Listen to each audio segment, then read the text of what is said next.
Assalamualaikum warahmatullahi wabarakatuh. Bismillahirrahmanirrahim. Ashhadu an la ilaha illallah wa ashhadu anna Muhammadar Rasulullah. Allahumma salli ala sayyidina Muhammad wa ala ali sayyidina Muhammad. Rabbi israh li sadri wa yassir li amri wahlul 'uqdatam min lisani yafqahu qawli. Amin. Bismillahirrahmanirrahim. Salam ta'zimku selalu buat para sahabat-sahabatku tercinta, baik yang ada di dalam ataupun yang di luar negeri. Semoga kita selalu di dalam bimbingan Allah Subhanahu wa Ta'ala. Amin ya Rabbal Alamin. Alhamdulillahi Rabbil Alamin. Maka Tuhan akan mengutuk manusia. Jadi kita bisa mengetahui di dalam hati kita ini dikutuk Tuhan atau tidak dikutuk Tuhan. Kita bisa merasakan, kita bisa mengetahuinya. Bila di dalam hati kita yang jadi Tuhan, yang jadi penguasa, yang punya hidup, yang punya badan, yang punya wujud, masih erat diri kita sendiri yang berkuasa di dalam diri kita, maka itulah tanda-tanda kita selama ini dikutuk Tuhan. Kenapa? Karena kita tidak membawa amanah-amanah Tuhan di dalam hati kita. Apakah amanah-amanah Tuhan itu? Bismillahirrahmanirrahim. Wa ma khalaqatul jinna wal insa illa liya'budun. Tidak kuciptakan jin dan manusia hanya agar supaya ia mengabdi kepadaku. Jadi selama ini kita sudah tahu, kita sudah melihat, kita sudah menyaksikan sendiri di dalam hati kita ini mengabdi kepada siapa? Kepada Allah kah atau kepada iblis dan setan?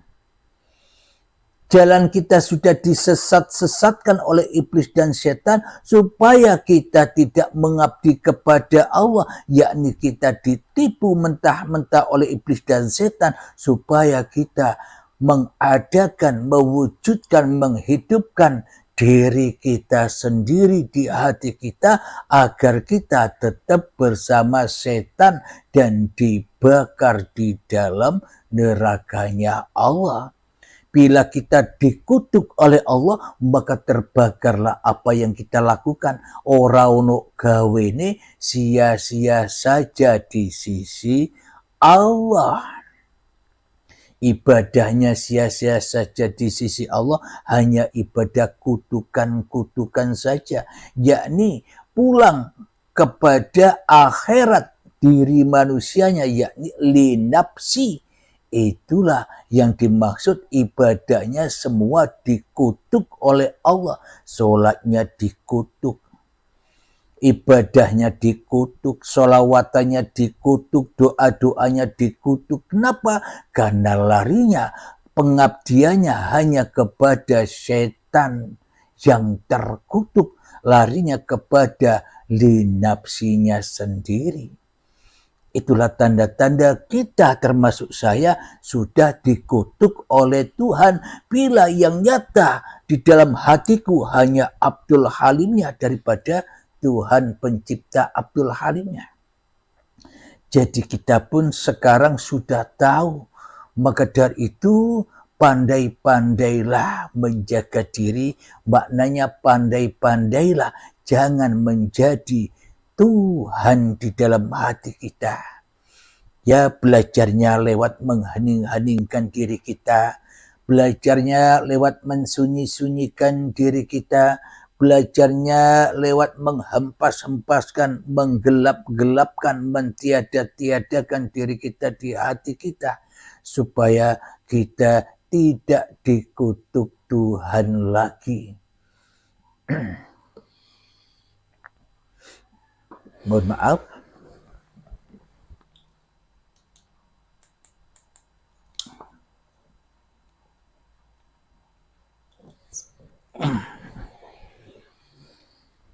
Alhamdulillahirabbil alamin. Terbuktilah kita mengetahui secara langsung live di dunia ini, kita ini kutukan Allah ataukah kita selamat kepada Allah. Kita tersesat dari Allah ataukah kita selamat kepada Allah. Saat ini pula kita sudah bisa menilai dan bisa merasakan. Itulah yang dimaksud yaumil hisab. Hisablah dirimu sebelum dihisab nanti.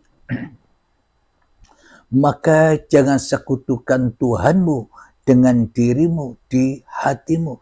Maka jangan sekutukan hidup Tuhanmu dengan hidup dirimu di hatimu. Maka jangan sekutukan kewujudan Tuhanmu dengan kewujudan dirimu di hatimu. Maka bila itu kita lakukan, maka terkutuklah kita. Maka Allah Tuhan selamanya tak ada goib di hati kita. Berarti kita ini kutukan Tuhan, ngaku-ngaku jadi Tuhan, ngaku-ngaku jadi Allah, ngaku-ngaku jadi Allah, jadi Bapa, jadi Sang Yang Widi, tapi rakroso, tidak terasa bahwa kita selama ini menjadi kutukan-kutukan Tuhan saja.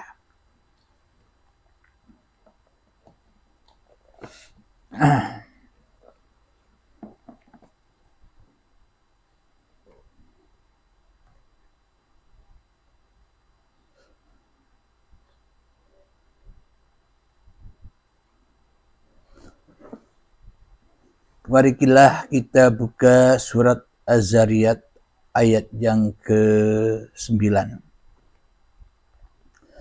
Bismillahirrahmanirrahim. Yu'faku anhu man ufik. Artinya dipalingkan darinya. Al-Quran dan Rasul orang yang dipalingkan. Maka orang-orang yang mentuhankan dirinya dipalingkan dari Allah dan dipalingkan dari Rasulnya.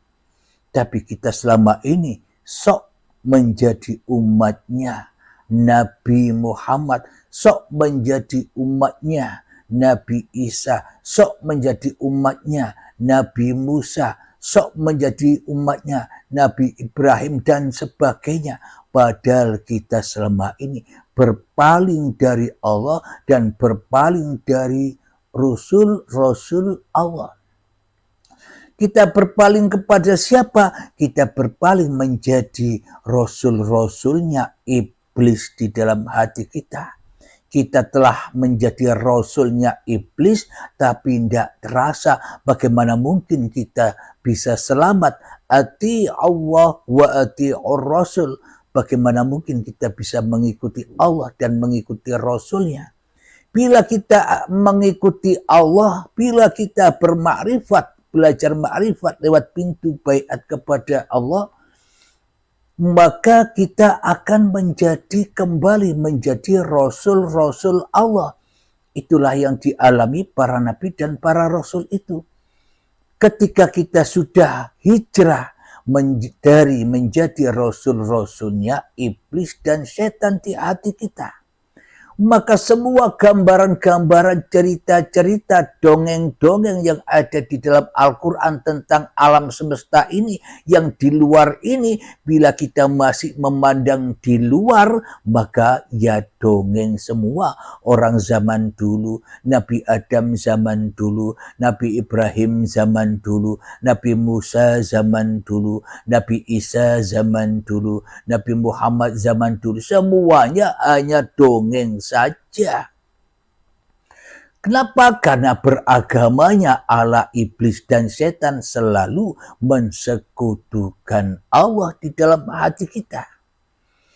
Maka berbunyilah wa min anfusikum afala tubsirun, semua itu dongeng-dongeng yang kau terka, cerita-cerita yang kau terka, semuanya sudah ada di dalam dirimu masing-masing. Afalat tubsirun, apakah kamu tidak melihatnya?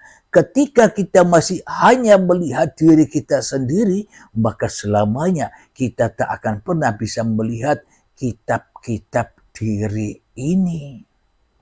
Kita dibutakan oleh hukum-hukumnya iblis, dan kita dibutakan karena kita selama ini mengikuti hukum-hukum iblis, hukum-hukum syariatnya iblis, bukan hukum-hukum syariatullah. Kenapa? Karena selama ini syariat-syariat iblislah, syariat-syariat manusialah, syariat-syariat lindaslah yang berlaku di dalam hati kita.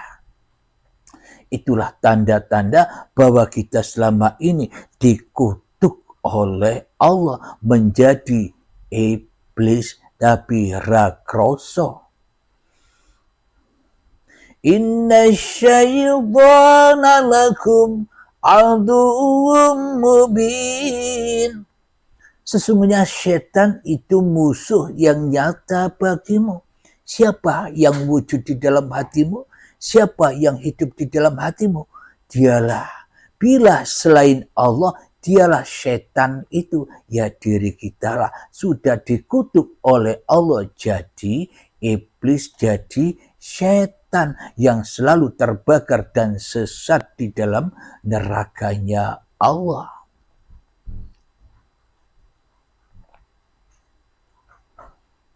Ayat yang ke-10.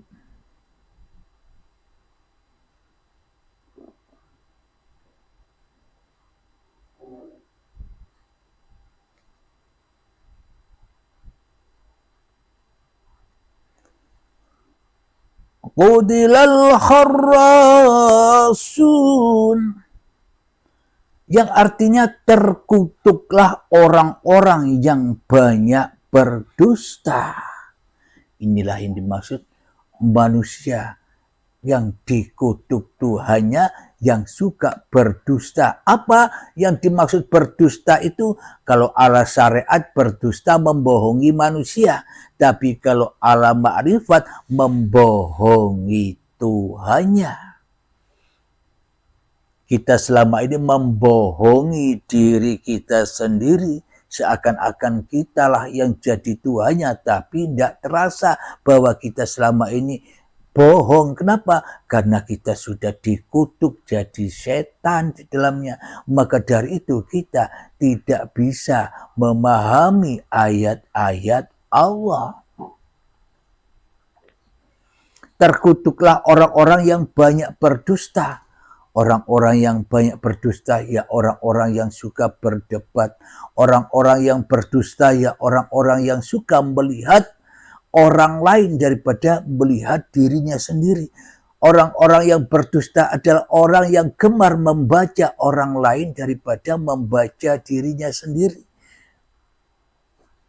Orang-orang yang berdusta adalah orang-orang yang peduli kepada orang lain daripada peduli kepada dirinya sendiri. Itulah orang-orang yang berdusta itu. Siapakah dia? Ya kita sendiri selama ini. Kita lanjutkan ayatnya yang ke-11 dari surat Az-Zariyat. Alladzina hum fi ghamratin sahun, yaitu orang-orang yang terbenam dalam kebodohan dan kelalaiannya. Jadi yang diceritakan dahulu sebelum Nabi Muhammad itu diutus oleh Allah menjadi Nabi dan Rasul, maka Nabi Muhammad tinggal bersama orang-orang jahiliyah. Itu cerita dongengnya, cerita yang di luarnya, cerita yang qadim, cerita yang sebenar-benarnya semua sudah teraplikasi di dalam setiap diri manusia. Ketika kita masih mentuhankan diri kita sendiri daripada mentuhankan Allah, itulah alam jahiliyah itu, alam kebodohan itu. Kita sudah terbenam di dalam diri kita sendiri selama ini. Kenapa? Karena kita tidak bisa membaca diri kita. Karena kita hanyalah membaca diri-diri orang lain sehingga tersesatlah kita sendiri. Seolah-olah orang lain yang tersesat karena kita suka membaca orang lain, maka kita tak sadar bahwa kita lebih sesat daripada orang yang kita sesat-sesatkan. Kita lebih salah daripada orang-orang yang kita salahkan. Kita lebih dosa daripada orang-orang yang kita anggap berdosa.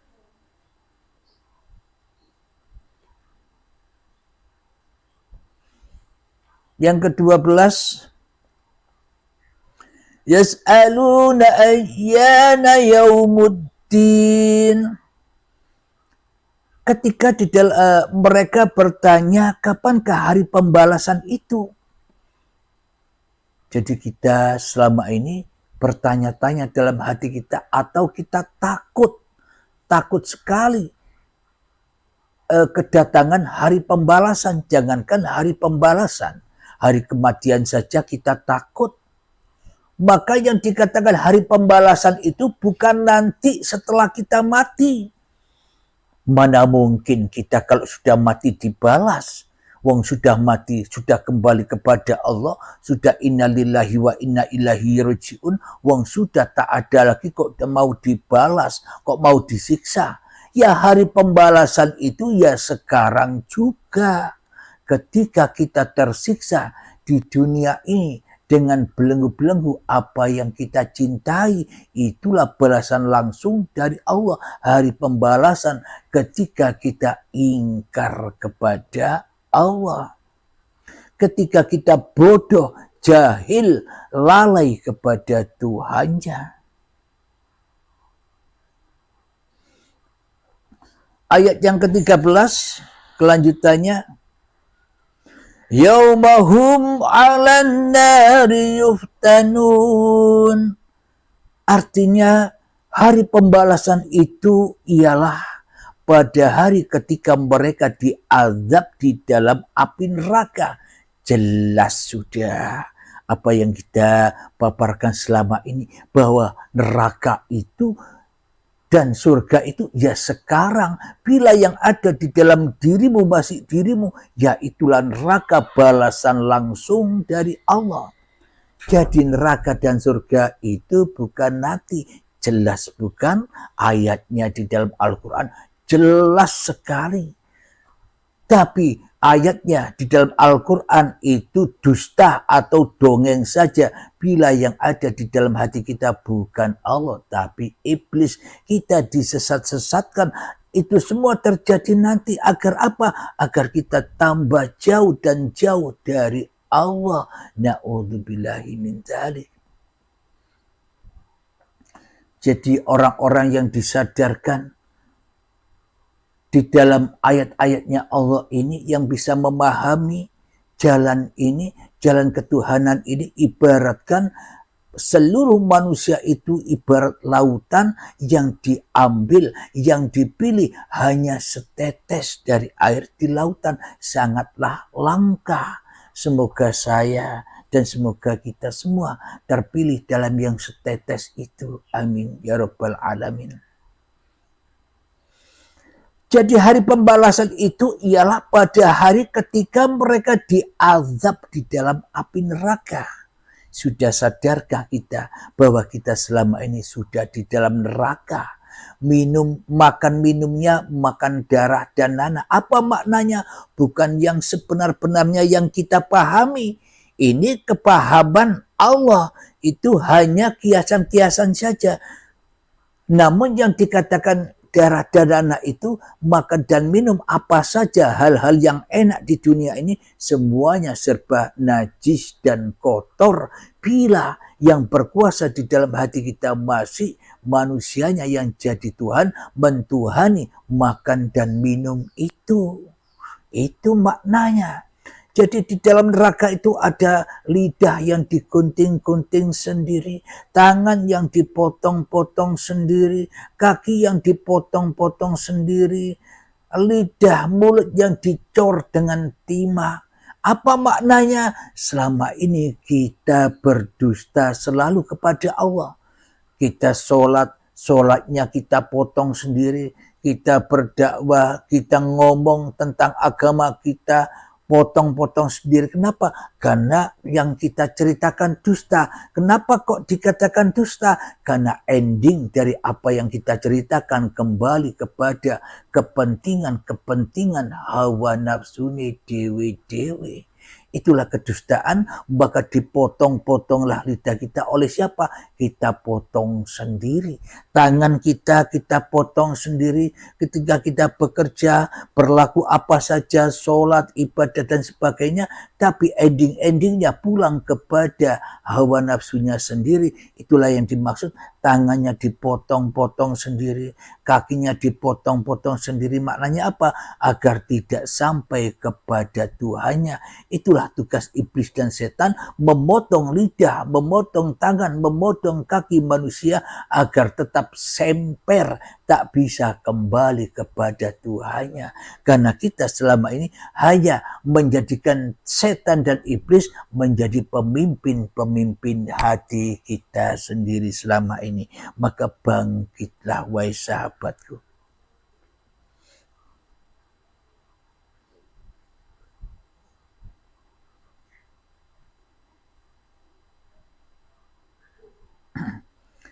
Ayat yang selanjutnya, yang ke-14 dari surat Az-Zariyat. Dzuqu fitnatakum hadzal ladzi kuntum bihi tasta'jilun. Yang artinya dikatakan kepada mereka, rasakanlah azabmu ini. Inilah azab yang dahulu kamu minta agar disegerakan. Shadaqallahul azim. Jadi selama kita tidak bertuhankan Allah di dalam hati kita, semuanya apa yang kita rasakan kehidupan di dunia ini serba takut dan takut. Meskipun kita saat ini kaya raya, dalam hati kita takut dan takut. Ketika nanti aku miskin lagi, takut dan takut jatuh dari kekayaannya, takut dan takut jatuh dari jabatannya, takut dan takut jatuh dari pangkat-pangkatnya. Kita hidup di dalam ketakutan. Kenapa? Karena kita ingkar kepada Allah. Itulah hari balasan yang kamu tunggu-tunggu selama ini langsung dibalas, langsung dikutuk oleh Allah Subhanahu wa Ta'ala. Amin ya Rabbal Alamin. Semoga kita dijauhkan dari kutukan-kutukan Allah. Amin ya Rabbal Alamin. Akhir kalam. Assalamualaikum warahmatullahi wabarakatuh.